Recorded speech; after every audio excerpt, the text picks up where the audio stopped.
Hi guys! So, meron nga pala akong na-discover na parang katulad dun sa Pilipinas na Contis, yung kunafa cake nila. So, nabili ko nga pala to dito sa may home court. Siguro alam ng mga Pilipino kung saan yan. Sa Alfala lang po yan. So, itatry ko itong kunafa cake nila. So, ito guys, ang laman niya, meron siyang yung sauce ata ito na pistachio. Tapos, ito yung parang design niya. Ano yung parang pa-flower sa taas. And then, kunin natin sa ating cake. Ayan. So, ilagay ko na yung sauce, guys. Then, ano ba yan? hindi makukuha yung sauce. Ayan, ganyan lang ba yan? Ganyan ba yan? So, yan, ikakalat-kalat natin. Malahatin ba? O, diba? Ganyan siya. O, bahala na. Okay, then, ilagay natin itong bulaklak.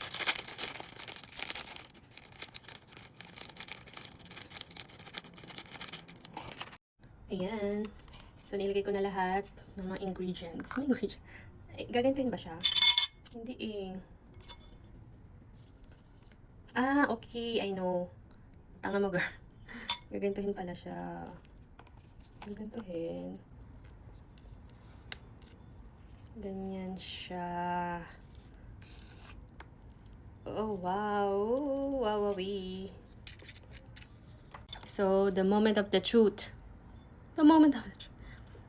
Ayan na. Titikman ko na. Pag ito masarap, babalik-balikan ko to. So, yan. Let's taste it. Ang sarap. Grabe. Ang sarap niya, guys.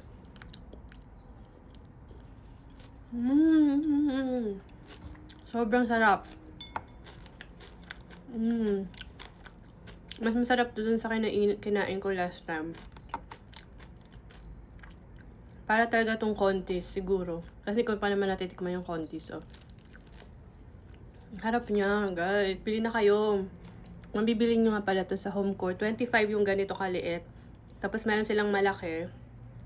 125 yung isa. Harap, guys. Kaya kung nag-craving kayo sa kunafa cake, chocolate, ito na yon. Ang sarap. Isa pang maubos ko ata to.